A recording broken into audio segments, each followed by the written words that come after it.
सर्वधर्मान् परित्यज्य मामेकं शरणं व्रज अहं त्वा सर्वपापेभ्यो मोक्षयिष्यामि मा शुच. श्री गोपाल कृष्ण भगवान की जय. उपस्थित सज्जनो, आजच्या या व्हिडिओसर कार्यक्रमाच्या निमित्ताने आपण सर्वजण या ठिकाणी उपस्थित आहात. राजकीय, धार्मिक, सामाजिक क्षेत्रातील मान्यवर तथा आपल्या परिसरातील परमपूज्य परमादरणीय सर्व संत महंत भिक्षुक वासनीस तपस्विनी आणि नामधारक सज्जनो, आपण सर्वांच्या सेवेमध्ये आजचा हा उत्तम असा दिवस आणि हा संपूर्ण गोंदेवासीय पंचक्रोशीतील परिवाराने आयोजित केलेला विडावसराचा कार्यक्रम तथा भेटकाळ म्हटला जाईल. एका अच्युत गोत्रीयाला भेटण्यासाठी जी उत्सुकता तुमच्या सर्वांच्या अंतःकरणामध्ये आहे आणि नवे नवे धर्माची एक जागृती म्हणून तुमच्या अंतःकरणामध्ये आहे, ती जागृती आपण सर्वांना या ठिकाणी एकत्र बोलवते आणि त्या परमप्रीतीने, त्या विशिष्ट प्रीतीने, त्या एकमेकाच्या, ईश्वराच्या आणि अच्युत गोत्रीयांच्या परम प्रेमाने आपण सर्वजण या ठिकाणी उपस्थित आहोत. आपण सर्वांना अंतःकरणातून, सर्वांना मनोभावे प्रणाम करून ह्या कार्यक्रमाला सुरुवात करतो. दंडवत प्रणाम, दंडवत प्रणाम. जहा संत देखे तहा सिर झुके. ज्या ठिकाणी माणसाने संताला बघितलं, साधूला बघितलं, आपल्या अच्युत गोत्रीय परिवारातील कुठल्याही सदस्याला बघितलं, एखाद्या महात्म्याला बघितलं, साधूला बघितलं, त्या ठिकाणी आपण विनतकंदर झालं पाहिजे, नम्र झालंच पाहिजे. हे धर्माच्या अनुग्रहाचं एक प्रकारे लक्षण आहे. तुम्ही अनुग्रहित आहात हे तेव्हा कळेल. मी रस्त्याने येत असताना एका गाडीमधून दुसऱ्या गाडीमध्ये एक व्यक्ती सारखं बघत चालला होता. 2-3 वेळा नजरानजर झाली. म्हटलं कोण असेल, कोण असेल, कोण असेल. शेवटी त्यांनी काच खाली घेतली आणि दंडवत केला. 3 वेळेस बघितलं तोपर्यंत त्याची ओळख माझ्यापर्यंत पोहोचली, पण दंडवत केला तेव्हा ओळख पोहोचली की हा व्यक्ती आपल्या धर्माचा आहे, आपल्या अनुयायी आहे, नवे नवे आपल्या ईश्वराला, अवताराला, पंथाला मानणार आहे. तुम्ही जोपर्यंत ती आपली ओळख दाखवत नाही, आल्या आल्या बघितलं मी, बरीचशी मंडळी मला पास करून गेली, काही बघतायत, विलक्षण डोळ्यांनी बघतायत, आश्चर्यचकित होऊन बघतायत, पण जी ओळख आहे ती ओळख दाखवायला कुठंतरी आपण संकोच केलेला. काय हरकत आहे? जिथं संत, आता तुम्हाला माहिती आहे आजचे प्रवचनकार कोण आहे, आजचे निरूपक कोण आहे. 2-4 वेळा इथून फेरफटका मारल्या, तुम्ही जेवणामध्ये मस्त होते, मग्न होते. 10-5 लोकांनी दंडवत प्रणाम केला, पण बाकीच्या लोकांना वाटलं आता बाबा येणारच आहे, स्टेजवरती बसणारच आहे, तेव्हा बघून घेऊ त्यांचा चेहरा कसा आहे किंवा ते कशासाठी आलेली, नंतर लक्षात येईल. दादा, ह्या शब्दाच्या पाठीमागे खूप मोठं महात्म्य आहे. हा शब्द साधारण नाहीये. फळभार वृक्ष नम्राची झाला. ज्या झाडाला फळं लागतात ते झाड खाली वाकत असतं, बरोबर आहे. ज्या आंब्याच्या झाडाला, चिकूच्या झाडाला फळ लागलं, नवे नवे तुम्ही तांदळातली माणसं आहे, तुमच्या तांदळाच्या ज्यावेळेस ओंब्या, त्या कण्या ज्यावेळेस पकतात, जेव्हा परिपक्व त्या होतात, तेव्हा सुद्धा त्याचा शेंडा वाकलेला असतो. त्याचं कारण असं आहे की त्याच्याकडे आता नम्रता आली, कारण त्याच्याकडे फळ साचलं. फळभारे वृक्ष नम्राची झाला. ज्या झाडाला फळं लागतात ना, ती झाडं नम्र होत असतात. ज्या अंतःकरणामध्ये देव आहे, ज्या अंतःकरणामध्ये धर्म आहे, ज्या अंतःकरणामध्ये प्रीती आहे, ज्या अंतःकरणामध्ये प्रेम आहे, ज्या अंतःकरणामध्ये ज्ञान आहे, ज्या अंतःकरणामध्ये आचार आहे, ज्याच्यात वैराग्य आहे, तो माणूस झुकतो साहेब, झुकल्याशिवाय राहत नाही. जगाच्या पाठीवरती सर्वोत्तम असा ग्रंथ झाला श्रीमद भगवद्गीता. भगवान गोपाल कृष्णांनी 5000 वर्षापूर्वी हे दुग्धामृत अर्जुनाला पाजलं आणि अर्जुनाला पाजत असताना सगळ्या माणसांपर्यंत, जीव जातीपर्यंत, नवे नवे दुर्जनासाठी सुद्धा त्याच्यामध्ये अमृत सांगितलेलं आहे. हा अमृताचा कुंभ असलेला ग्रंथ तुम्ही फक्त वाचत नाही, त्याच्यामुळे ही शोकांतिका आहे का त्याच्यातला संदेश आपल्यापर्यंत पोहोचत नाही. जेव्हा ऐकाल, वाचाल, तेव्हाच वाचाल. वाचल्याशिवाय वाचत नसतो माणूस, वाचल्याशिवाय वाचता येणार नाही. म्हणून आजच्या चिंतनासाठी मला एक श्लोक घ्यावासा वाटला. श्रीमद भगवद्गीतेतील 18व्या अध्यायातील 66वा श्लोक आहे. सर्व धर्मान परित्यज्य मामेकम शरणं व्रज. मला एकट्याला शरण येण्यासाठी तुला कंडिशन आहे. भक्ती कशी असावी हे गीतेनं उत्तम प्रकारे सांगितलेलं आहे. पण त्या गीतेमध्ये ज्यावेळेस आपण घुसू, ज्यावेळेस डोकावू, ज्यावेळेस त्याच्यामधला शब्द न शब्द वाचण्याचा प्रयत्न करू, तेव्हा ती भक्ती आपल्या लक्षात येईल. भगवंत अर्जुनाला सटीकपणे त्या भक्तीचं लक्षण सांगतात की मनमना भव मद्भक्त मध्याजी माम नमस्कुरु. तू ज्यावेळेस मुक्तीची चाड तुझ्या अंतःकरणात जागृत होईल आणि तू मुक्तीसाठी प्रयत्न करशील, त्यावेळेस तुला माझं व्हावं लागेल. सुरुवातीला माझं व्हावं लागेल. मन म्हणा भाऊ मदभक्त, तुझ्या मनाने माझं भजन करावं लागेल, तुझ्या मनाने माझं पूजन करावं लागेल. मदभक्ता मनमना भाऊ मदभक्तो मद्याजी माम नमस्कुरू, तुला मलाच नमस्कार करावा लागेल. जगाच्या पाठीवरती अनन्य रीतीनं दाखवणारा, अनन्य रीतीने परमात्मा सांगणारा एकमेव जगाच्या पाठीवरचा पंथ आहे तो म्हणजे महानुभाव पंथ. या महानुभाव पंथाने देवता दाखवल्या नाही साहेब, या महानुभाव पंथाने 33 कोटी नव्हे 81 कोटी जेवढे जेवढे असतील त्या शक्तीने दाखवल्या, शक्ती दाता दाखवला. म्हणून याची विलक्षणता आहे. शक्ती दात्यापर्यंत तुम्हाला पोहोचायचं आहे. विहिरीला 10 बाजूंनी जरी पाणी असलं, परंतु त्या 10 बाजूंनी असणाऱ्या पाण्याला आपण मोटर लावत नाही, विहिरीमध्ये साठलेल्या पाण्यात मोटर लावतो. स्रोतांना आपण मोटर लावत नाही, लावतो कुठं? जे पाणी साठलं, एकत्र झालं, त्याच्यात मोटर टाकतो आणि मग ते पाणी उपसलं जातं. प्रत्येक स्रोताला जर मोटर लावली जाईल तर ते पाणी आपल्यापर्यंत पोहोचणार नाही. तसा प्रत्येक शक्तीला तुम्ही वंदन करायला लागले आणि कुणाच्याही डोक्यावरती पायावरती झुकायला लागले, त्या शक्ती दात्यापर्यंत तुम्हाला पोहोचता येणार नाही. त्या शक्ती दात्याला ओळखा, तेव्हा तुमचा उद्धार निश्चित, तेव्हा उद्धार निश्चित आहे. उद्धारासाठी झटणं गरजेचं आहे. मग श्रवणम कीर्तनम प्रभो स्मरणम पाद सेवनम अर्चनम वंदनम सख्यम आत्मनिवेदन, हे भक्तीचे प्रकार आहेत. गीतेनं जी भक्ती सांगितली दादा, ती सर्वोत्तम भक्ती आहे. ती भक्ती तुम्हाला करायची आहे, ती भक्ती तुम्हाला ओळखायची. अनंत जन्मापासून आपण जे भरकटतोय ना, त्या भरकटण्याला आता कुठंतरी आपण स्टॉप देऊ शकतो. नाशिकवरून जर तुम्ही रेल्वेमध्ये बसले दिल्लीला जाण्यासाठी, तर 2200 माणसं त्याच्यामध्ये बसलेले असतात, तुमचे सहप्रवासी आहे. दिल्लीच्या एका ट्रेनमध्ये ज्यावेळेस त्याला 10, 20, 25 डबे जुळलेले, त्या 25 डब्यामध्ये कमीत कमी 2000 ते 2200 माणसं आहेत. पण 2200 माणसं दिल्लीला नाही चालली. त्यातली अर्धी माणसं मनमाडपर्यंत चालतात, भुसावळपर्यंत जातील, पुढं इटारसीपर्यंत जातील, खंडवापर्यंत जातील, MP, UP, ग्वाल्हेर, काही आग्र्यापर्यंत जातील, काही मथुरेला उतरतील, त्याच्याही पुढे काही उतरतील आणि क्वचितच म्हणजे 10-5% अशी माणसं असतील की ती दिल्लीपर्यंत पोहोचलेली असतील. भगवंताला प्राप्त करणारी माणसं तुम्हाला सगळीच काही सापडणार नाही समाजामध्ये. सगळीच माणसं भगवंताच्या प्रीतीसाठी प्राप्तीसाठी झटणारी नाही आहेत, क्वचितच माणसं आहे. मग बाकीची माणसं मधीच उतरता म्हणून तुम्ही प्रवासातून मधी उतरत नाही ना का? उतरता, मध्ये उतरत नाही तुम्ही.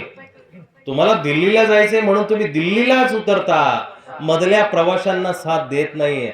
तसे तुमच्या ह्या पूर्ण जीवन प्रवासामध्ये अशी अधुरी काही माणसं असतील, ती शक्तींना बसतील, देवीदेवतांना बसतील, तुमच्या प्रवासामधून वजा होतील, पण त्यांच्यासोबत वजा न होता एकनिष्ठ भावाने त्या परमात्म्याच्या ध्येयापर्यंत, पायापर्यंत पोचणं हे आपलं सगळ्यात मोठं आद्य कर्तव्य, सगळ्यात मोठं शेवटचं कर्तव्य हे असेल ह्या जीवनाचं, की त्याच्या चरणापर्यंत पोहोचणे. आणि मग ते पोहोचण्यासाठी या बाकीच्या गोष्टी वजा कराव्या लागतात, बाकीच्या गोष्टींचा त्याग करावा लागेल, त्याला एकनिष्ठ भावाने भजावं लागेल, त्याला पूर्णतेनं भजावं लागेल. म्हणून भगवद्गीता सांगते सर्व धर्मान परित्यज्य, सगळ्या धर्मांचा तू त्याग कर.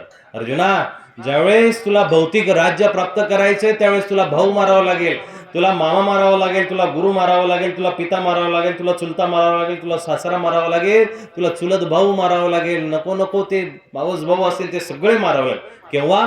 भौतिक राज्य प्राप्त करण्यासाठी. पण अभौतिक प्राप्त करण्यासाठी ह्या सगळ्या देवी देवतांना तुला सोडावं लागेल, संपूर्ण याचा त्याग करावा लागेल. ही भगवद्गीता आहे साहेब.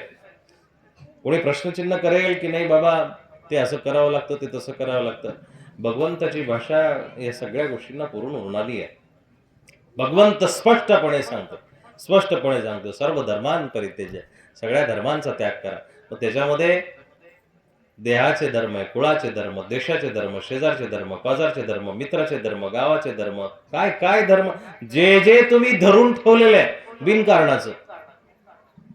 बिनकारणाचं धरून ठेवलेले ते सोडण्याचा प्रयत्न करणे, याला सर्व धर्मान परित्यज्य म्हणतात. आणि हे ज्याला जमलं ना दादा, तोच खरा मानव संप्रदायाचा अनुयायी झाला, तोच. नाहीतर माझ्या आज्याने केलं होतं मला करावं लागेल, माझ्या वडिलांनी केलं होतं, माझ्या सासूनं केलं होतं, माझी आई असं करत होती, ताई तसं करत होती, माझ्या घरचे माहेरचे तसं करत होते म्हणून मला करावं लागेल. नाही, कुठंतरी अटकला आहेत, कुठंतरी. भलेही तुम्हाला पुस्तकी ज्ञान जास्त नसेल कदाचित, किंवा जास्त तुम्ही पुस्तकामधले श्लोक पारायण पाठ करू शकत नसले, पण एक तत्व ज्याला समजलं ना, तो तत्वाला सोडून कधीच वागत नाही. त्या मेवाडच्या राणीचं मीराई बाईचं नाव तुम्ही ऐकलेलं आहे. तिची पदं आपण बऱ्याच वेळा गातो, भजनं बऱ्याच वेळा गातो. जास्त शास्त्र अभ्यास करायची भक्ताला गरज नाही. जो विभक्त असतो ना, त्याला ज्ञान प्राप्त करणं गरजेचं असतं. विभक्त म्हणजे वेगळा आहे, त्याला काही कळलेलंच नाहीये. प्रपंचामध्ये सदैव रत आहे. परमार्थापासून जो वेगळा आहे त्याला ज्ञान प्राप्त करण्याची गरज आहे. पण जो वेगळाच नाही, ज्याचा उठता बसता श्री चक्रधर आहे, खाता पिता श्री चक्रधर आहे, खाता पिता उठता बसता, भगवंतानी त्या 5व्या अध्यायामध्ये सुंदर अशा अवस्था सांगितलेल्या आहेत. पश्चन शृण्वन स्पृशन जिगरन नशन गशन स्वपन श्वसन प्रलपन विसृजन नुन्मिशन नुन्मिशन नपी, 13-14 अवस्था आहेत. गीता 700 श्लोक ज्याचे पाठ असतील तो एका बाजूला, आणि हे 5व्या अध्यायातील 2 श्लोक पाठ असलेला एका बाजूला. या अवस्था सांगितल्या जीवाच्या तुमच्या. पश्चन शृण्वन स्पृशन जिगरन नशन गशन स्वपन श्वसन प्रलपन विसृजन गृन्मिशन नुन्मिशन नपी, अशा अवस्था आहे. त्याचा अर्थ असा: पाहताना, उठताना, बसताना, खाताना, पिताना, झोपताना, रडताना, हसताना, चालताना, बोलताना, जेवताना, सगळ्या अवस्थेमध्ये परमात्म्याचं चिंतन करा. सगळ्या अवस्थेमध्ये दादा. आठो याम अष्टप्रहर त्याला जेव्हा भजाल ना. आज आपण फक्त पूजेमध्ये रत आहोत. म्हणजे काय, सकाळ संध्याकाळ देव उचलायचे, कपाळाला आपटायचे, लावले, सकाळ संध्याकाळ एखादं स्तोत्र वाचलं, 2 गाठ्या केल्या नाही केल्या, चालले आपल्या कामाला, आपल्या नित्यनियमाला चालले, आणि मस्तपैकी चालू आहे. आणि मग आम्ही मानवपंथी, आम्ही अंकीपंथी, आम्ही तमकेपंथी, आम्ही असा देव घेतला, आम्ही भोळा आहोत, आम्ही महानुभाव आहोत. चिन्ह झालं फक्त आहे हे, फक्त चिन्ह झालं.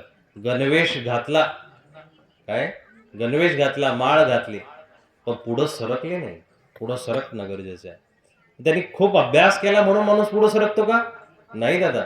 मीराबाईचं मी उदाहरण सांगत होतो. त्या मीराबाईला अचानकपणे ताप यायला लागला, हाडापातून ताप निघायचा, अंगातून लाई लाई व्हायची, नेहमी जी सुस्कारे सोडायची, श्वास सोडायची, त्या श्वासामधून सुद्धा गरम वाफ बाहेर आल्यासारखं वाटायचं. राणाजी जे कुंवरजी आहे तिचे पती, ते पती जवळ येतात, विचारपूस करतात. दररोज एक नवीन हकीम आहे, नवीन वैद्य आहे, नवीन कोणी ना कोणीतरी आणलंय. त्या वैद्यांनी उपचार करायचे, त्या मीरेला पथ्य द्यायचं, काही ना काहीतरी नवीन दररोजचं औषध द्यायचं, आणि म्हणायचं की मीराबाई तो आता उद्या बरी होशील, उद्या ताप उतरेल, परवा ताप उतरेल, तेरवा ताप उतरेल, 4 दिवसांनी, 8 दिवसांनी, 15 दिवसांनी उतरेल. आणि ती मीराबाई सुद्धा औषधं खात राहायची हो. पण 1 महिना झाला, 2 महिने झाले, नवे वर्ष गेलं हो. वर्ष गेलं तरी ताप जायना. पडून राहायची दिवसभर. मेरे तो गिरधर गोपाल दुजा न कोई असं भजन गात राहायचे. शेवटी एक दिवस म्हणतात ते राणाजी म्हणजे तिचे पती वैतागून तिच्या जवळ आले, आणि वैतागून जवळ आल्यानंतर त्या मिरेला म्हटले, मिरे, माझी आई म्हणजे सासू तुला कुलनाशिनी म्हणते, समाज तुला हेटाळतोय, आणि पायामध्ये घुंगरा बांधून एखाद्या नाचिनीसारखे तू नाचते. हे न शोभणारं कृत्य तू राजगृहामध्ये केलेलं आहे. परंतु आता हे 1 वर्षापासून तू तापाचं सोंग घेऊन बसलेली आहे. हे सोंग तुला न शोभणार आहे. कुठंतरी सोड. नक्की नाटकं करते की नक्की तू तुझ्या खऱ्याच अंगाला ताप येतोय, काही कळत नाहीये. आणि मग त्या मीराबाईला म्हणतात, त्या कुंवरजी सोबत बघितलं, समोर बघितलं, त्याची दोघांची नजरानजर झाली, आणि मग तिनं आपल्या पद्यातून तिनं आपल्या साहित्यामधून त्यांना उत्तर दिलेले त्या राजाला, स्वतःच्या पतीला. ती जेव्हा त्याच्या डोळ्यात बघते आणि डोळ्यात बघून म्हणते की राणाजी, माझा हा ताप शारीरिक ताप नाहीये, माझा हा ताप कुठला भौतिक ताप नाहीये, माझा हा ताप कुठल्या शरीरातल्या कमतरतेमुळे आलेला नाहीये. मीरा की पीर तब मिटे जब वैद सावरिया होय, असा ताप आहे. हा ताप इतका जिव्हारी लागलेला ताप आहे.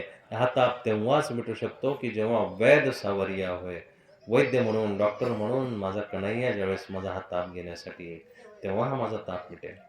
हे भक्तीचं लक्षण आहे दादा. ज्यावेळेस अंतःकरणातून तुम्ही परमात्म्याचं चिंतन करता, त्यावेळेस त्या परमात्म्याशी एकरूप होता ना, त्यावेळेस तुम्हाला भाजी गोड लागत नाही, भात गोड लागत नाही, काम गोड लागत नाही, भेटणारे गोड लागत नाही, वस्तू गोड लागत नाही, नवे मोबाईल गोड लागत नाही. उपदेशी एकीकडे आपण म्हणून घेतो, पण दिवसभर रील बघत असतो, दिवसभर मोबाईल बघत असतो, दिवसभर गेम खेळणारी मंडळी काही आहे. मग कसं उपदेशी म्हणताय?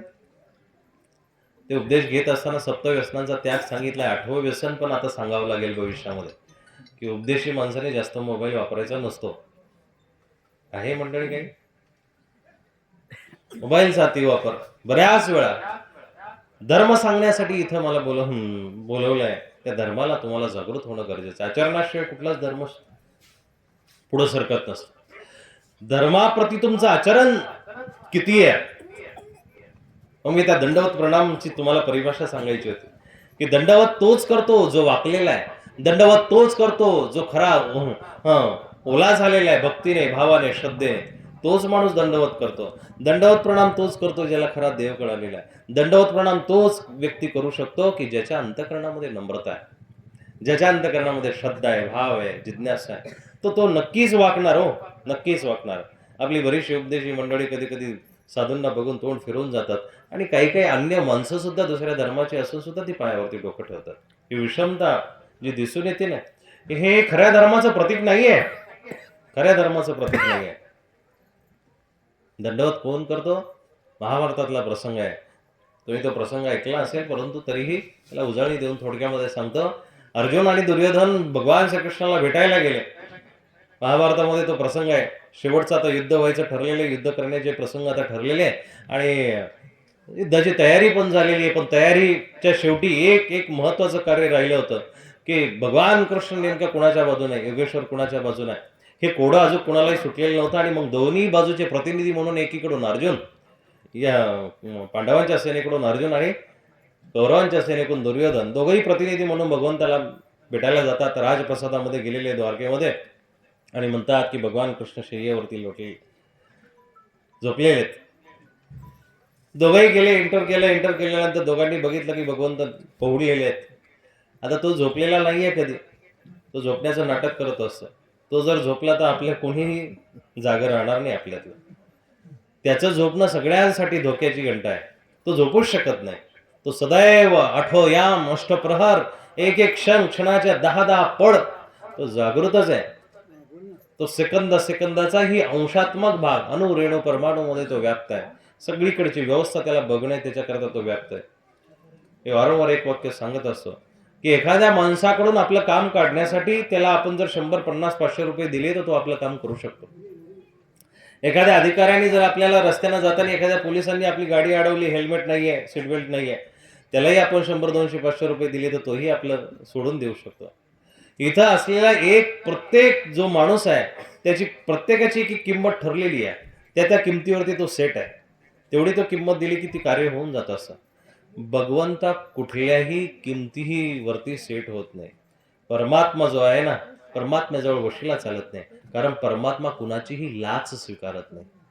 तो कुणाचीही लाच स्वीकारत नाहीये. तुम्ही जे कर्म कराल ते तुम्हाला भोगावंच लागेल आणि जैसे थे कर्म भोगावं लागेल. असं नाहीये एखादा माणूस मारला आणि मग पुढचं कर्म तुम्हाला काहीतरी हात तुटण्याचं, पाय तुटण्याचं तुम्हाला भेटेल. नाही, माणूस जर मारला तर तुम्हालाही माणसाच्याच द्वारे मरावं लागेल. जैसे ज्याचे कर्म तैसे फळ भोगितो नंतर.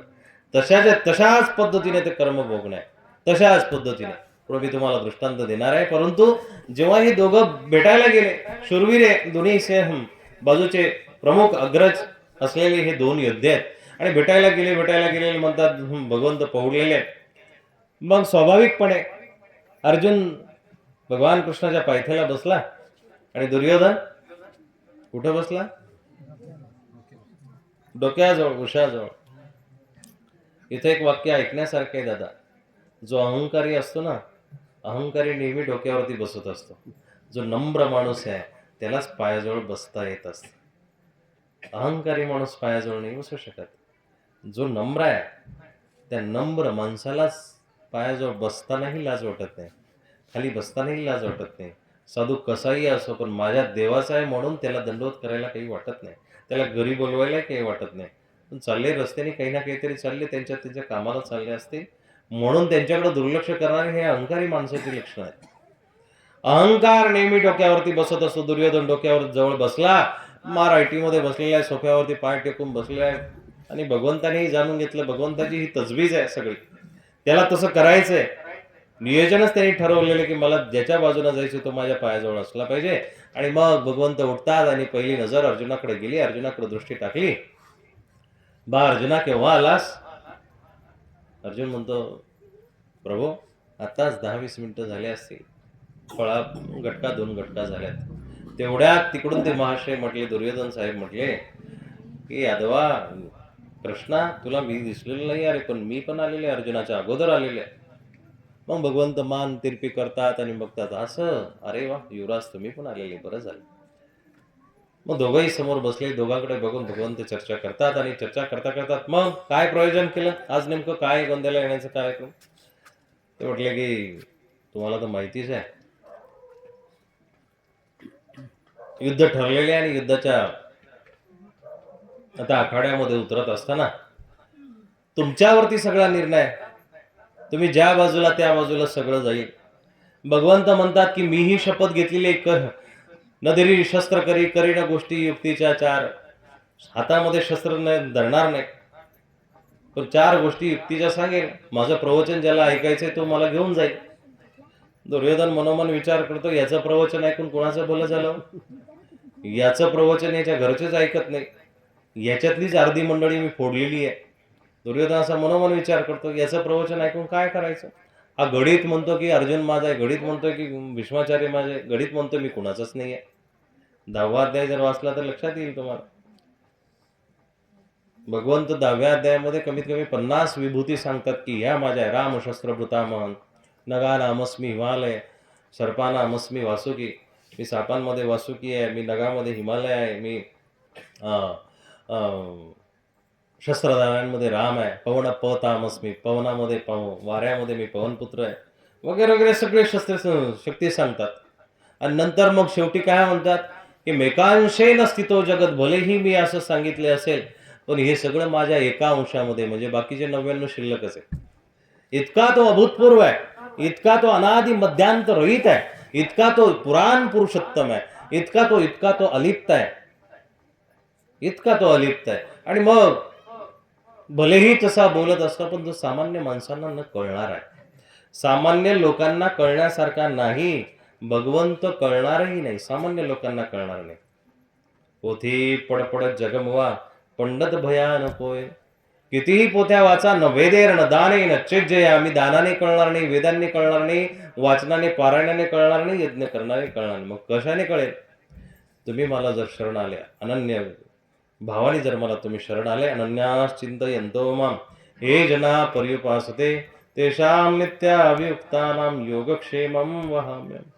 जो मला अनन्य भावाने शरणी, जो माझं म्हणून माझं स्वीकार करेल, त्वमेव माता च पिता त्वमेव त्वमेव बंधुश्च सखा त्वमेव, जो मला सगळं काही मानेल, त्वमेव सर्वं मम देव देवम, जो जो जो माझी उपासना करत असताना मला सगळं काही समजून घे.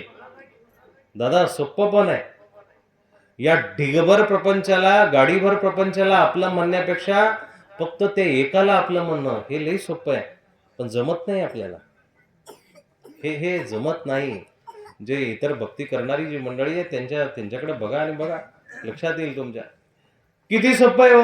सोमवार आठवणी ठेवायचं नाही, मंगळवार आठवणी ठेवायचं नाही, रविवार आठवणी ठेवायचं नाही, सगळे वार देवाचे. सकाळ नाही, दुपार नाही, संध्याकाळ नाही, सगळी वेळ काळ त्याची. पण नाही, तसं गोड वाटत नाही हो. तसं कसं गोड वाटत. आपल्याला व्हरायटीमध्ये जगायची सवय आहे, वेगवेगळ्या रंगामध्ये जगायची सवय आहे. महिला मंडळींना त्या गोष्टी बऱ्यापैकी ठाऊक आहेत. कधी लग्नाला जाताना साडी वेगळी, हळदीला जाताना साडी वेगळी, घरभरणीला जाताना वेगळी, एखाद्या 10व्याला जाताना वेगळी, घरी नसल्यावरती साडीच नसते, ती फक्त ते काहीतरी घालून मोकळे. म्हणजे काय, हे व्हरायट्या कशाच्या आहेत, या मनाच्या व्हरायट्या आहेत ना. मनाला ते आवडतं, वेगळ्या पद्धतीचं वागणं मनाला आवडतं. भगवंत म्हणतात तसं नाही, जो श्याम रंगी रंगला तोच माझ्यापर्यंत आला. ज्याला श्याम रंगामध्ये रंगता आलं, ज्याला परमात्म्याच्या रंगामध्ये रंगता आलं ना दादा, जगातले कुठलेच रंग त्याला रंगीत करू शकत नाही. जगातले कुठलेच रंग त्याला बेरंगी करू शकत नाही. जो श्याम रंगामध्ये रंगला, परमात्म्याच्या रंगामध्ये रंगला, आणि मग ते जे बाकीच्या सगळ्या गोष्टी आठवणीत ठेवाव्या लागतात. कधी रविवार येईल तर ते रविवार आठवणीत ठेवावं लागतं, सोमवार शंकरासाठी आठवणीत ठेवावं लागतं, मंगळवार हनुमानासाठी आठवणीत ठेवावं लागतं, बुधवार गणपतीसाठी आहे, गुरुवार देवीसाठी, दत्तासाठी आहे, शुक्रवार देवीसाठी आहे, शनिवार शनिवारांसाठी, रविवार सूर्यासाठी, सगळ्या देवी देवतांचं ते आठवणीत ठेवावं लागतं. पण ईश्वर भक्ती जेव्हा तुम्ही करायला लागले त्यावेळेस काही आठवणीत ठेवायची गरज नाही साहेब. सगळं सगळंच त्याचं म्हटल्यानंतर आता मोरी चिंता हरी करे, माझी चिंता तो करत असतो. तुम्हाला चिंतन करायची गरज आहे. म्हणून चिंता करू नका, फक्त चिंतन करा. त्या परमात्म्याचं अनन्य भावे ज्यांनी चिंतन केलं त्याची चिंता परमात्मा करत असतो, परमात्मा करत असतो. आणि मग बघा तो प्रसंग असा आहे की दुर्योधन आणि अर्जुन बसलेला आहे. बसता बसता विषय निघाला. म्हटले काय काय प्रयोजन? म्हटले भगवंत तुला माहिती आहे. मग त्यावेळेस अर्जुन विचार करतोय, दुर्योधनही विचार करतोय. जेव्हा देवाने सांगितलं की मी एका बाजूला आणि माझी सेना एका बाजूला, दुर्योधन विचारात पडला. आणि मग थोडा चाणाक्ष बुद्धी चाणाक्ष असावी पण कपटी नसावी. चाणाक्ष बुद्धी असणं चांगलं लक्षण आहे, पण कपट बुद्धीना वागणाऱ्या माणसाला काहीच हाताला लागत नाही. अर्जुनाला न्यून लेखणारा तो दुर्योधन म्हणतो की ह्या गवळ्याला, ह्या कृष्णाला घेऊन मला काय करायचं हो? त्यापेक्षा तुझी जी काही 7 अक्षयनी जी सेना आहे, 56 कोटी यादव आहे, तेवढे मला देऊन टाक. तुझं तुला जिकडं जायचं तिकडं जाय. भगवंताच्या मनासारखं झालं. भगवंताच्या चेहऱ्यावरती एक स्मित हास्य आलं. म्हटले काही हरकत नाही, मला पाप्याच्या बाजूला जायचंच नाहीये.